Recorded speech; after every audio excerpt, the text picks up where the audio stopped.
नमस्कार, मैं हूं संगीता राय। पूर्वांचल एक्सप्रेस न्यूज के इस वेब पोर्टल में आपका स्वागत है। आइए देखते हैं हमारे संवाददाता राम सकल यादव की यह विशेष रिपोर्ट।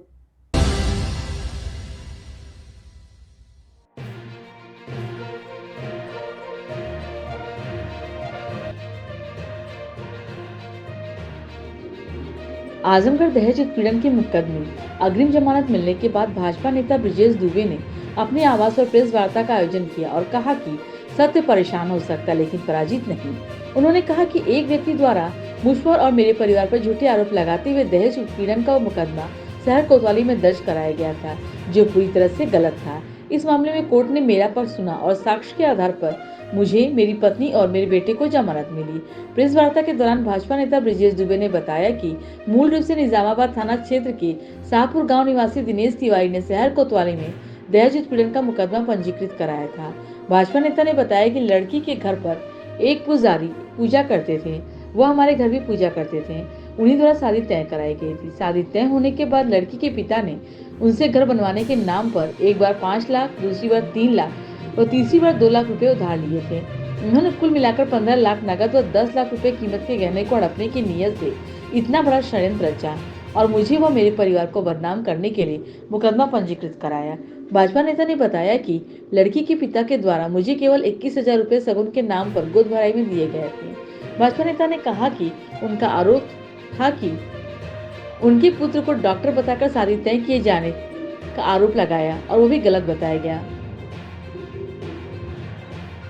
भाजपा नेता ने कहा कि उनका आरोप था कि अपने पुत्र को डॉक्टर बताकर शादी तय किए थे, वो आरोप भी उनके द्वारा गलत लगाया गया था।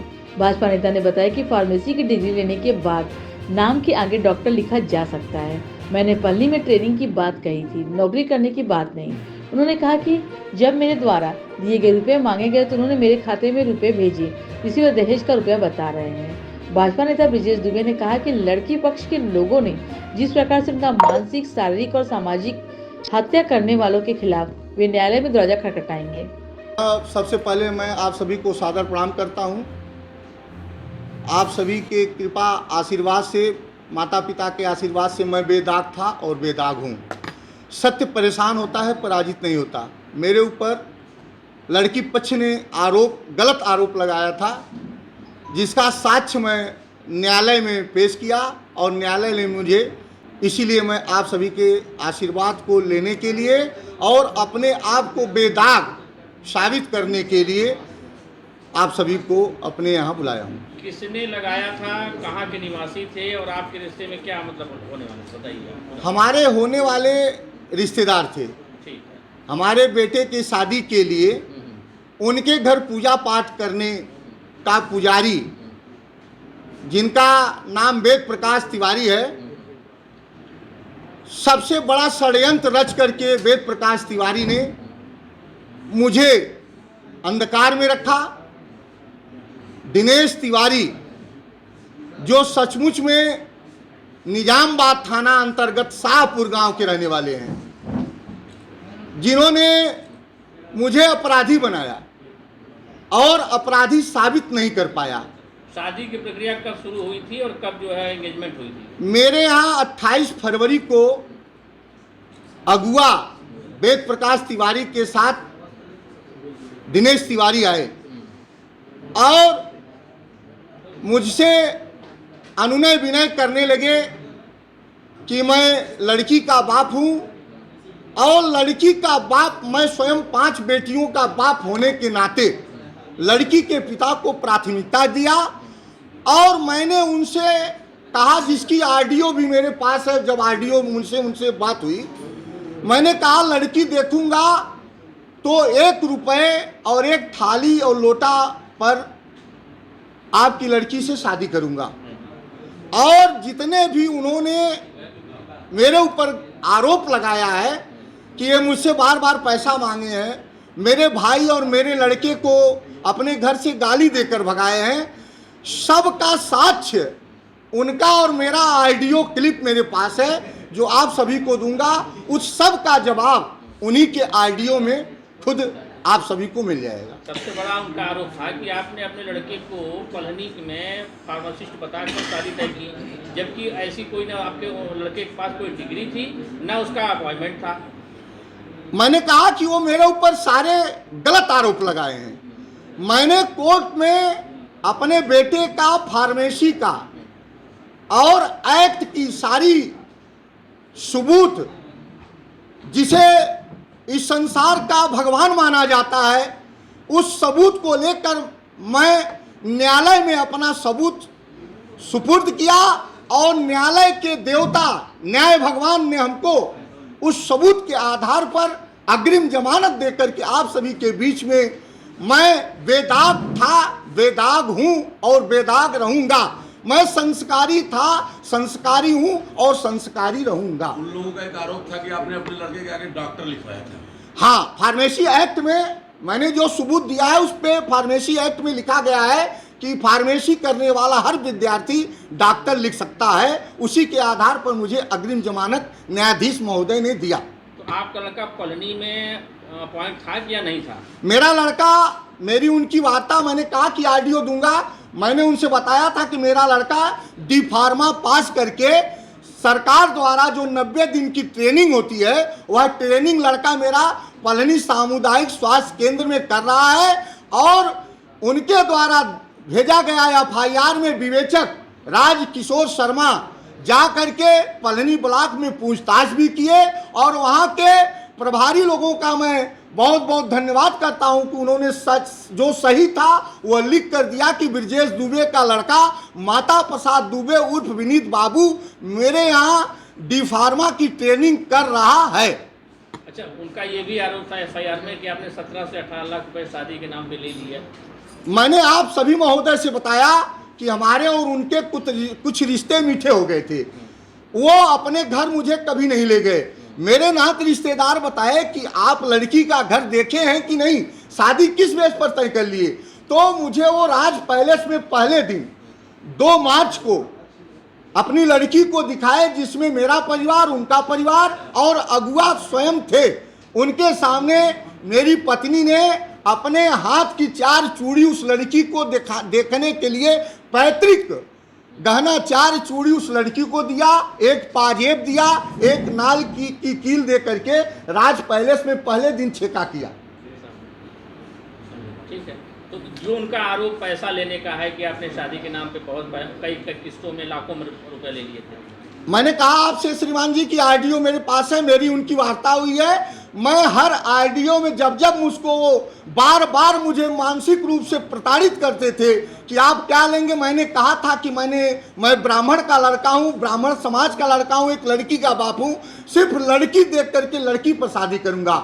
और मुझसे उन्होंने कहा कि मेरी पत्नी हमेशा लोन ले लेकर के परिवार का परवरिश कर रही है और मुझे वह घर जहां आपको बुलाऊंगा वह घर मेरा भी बहुत गड़बड़ है।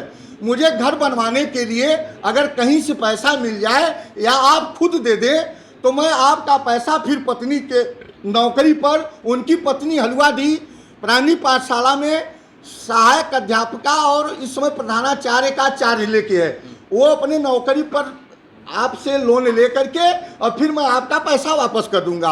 आप सभी लोग जानते हैं कि मैं अपने पिताजी की पुण्यतिथि हर 11 जुलाई को करता हूं, जिसमें सभी सम्मानित संभ्रांत लोगों को बुलाता हूं। मेरे पिताजी की पुण्यतिथि 10 को रामायण और 11 को होनी थी। मैंने पहले उनसे कहा कि पैसा जो आपने मुझसे एक बार आप 5 लाख लिए हैं, जिसका सबूत मेरे पास है, फिर कम पड़ गया तो 3 लाख ले गए, फिर कम बढ़ गया तो 2 लाख ले गए और वह ऑडियो में कह रहे हैं कि मैं 21,000 से ज़्यादा आपको बरच्छा नहीं दे पाऊंगा। मैं सम्मानित व्यक्ति अपने सम्मान को बचाने के लिए उनके लड़के को जो यह कूटरीत पूरी शादी में रचा है, अंकित तिवारी, वो 5 लाख रुपए 500 की करेंसी 500 की गड्डी मैं अपने सबूत के साथ दिया हूं उस थाल में रखने के लिए। इस तरह से मेरा वह 15 लाख रुपया नगद और लगभग 10 लाख रुपए तक का गहना हड़पने की मंशा से मेरे ऊपर कूट रचना करके यह एफआईआर किए। लेकिन एक चीज आप लोग जान लें, सत्य परेशान होता है, पराजित नहीं। और कुछ आपराधिक किस्म के और असंस्कारिक लोग मेरे ऊपर कमेंट किए हैं, मैं उस कमेंट का भी उनसे जवाब न्यायालय द्वारा लूंगा। वह लोग भी जवाब देने के लिए तैयार रहें, क्योंकि जब हाथी मस्ती में चलती है तो सैकड़ों कुत्ते भौंकते हैं, लेकिन किसी कुत्ते की औकात नहीं कि उस हाथी के पास आए। वही काम टिप्पणी करने वालों ने किया। उन लोगों ने कहा कि हमने खाते से दिया है, आप भी खाते से दिए पैसा? नहीं, मैं उनको सारा पैसा मैं पहले से कर रहा हूं।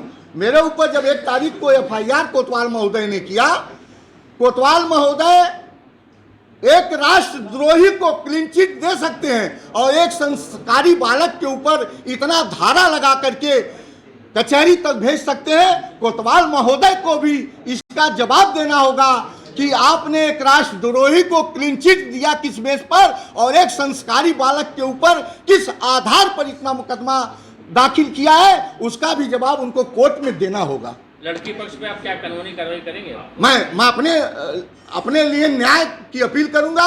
मेरा मानसिक, शारीरिक और सामाजिक हत्या करने की कोशिश अगुआ और लड़की और कोतवाल महोदय मिलकर किए हैं, जिसके लिए मैं न्यायालय का दरवाजा खटखटाऊंगा और दूध का दूध और पानी का पानी करके तब मैंने कसम खाया था कि 1 तारीख को मैंने अपनी मोबाइल बंद किया था, जब तक बेगुनाह नहीं साबित कर लूंगा आपके सामने शक्ल नहीं दिखाऊंगा।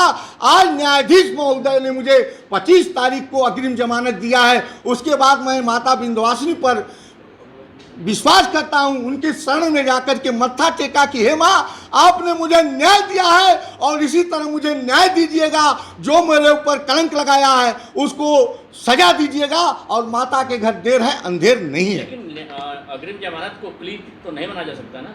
नहीं, मैं अपने आप को आप लोगों के बीच में आज यह जो वार्ता कर रहा हूं, मैं एक अपराधी था।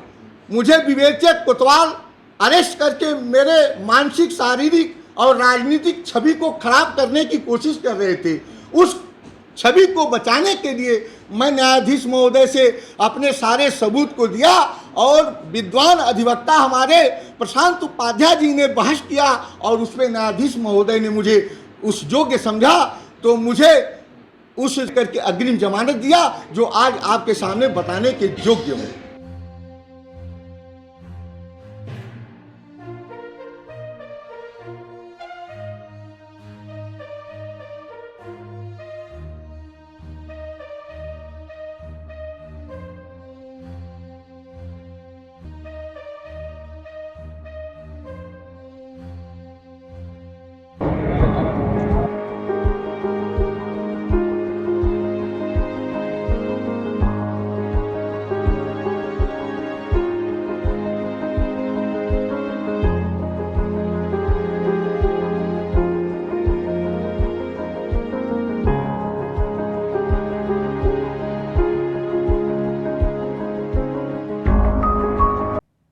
अगर आपको हमारी खबर पसंद आई हो तो हमारे चैनल को लाइक, सब्सक्राइब और शेयर जरूर करिए।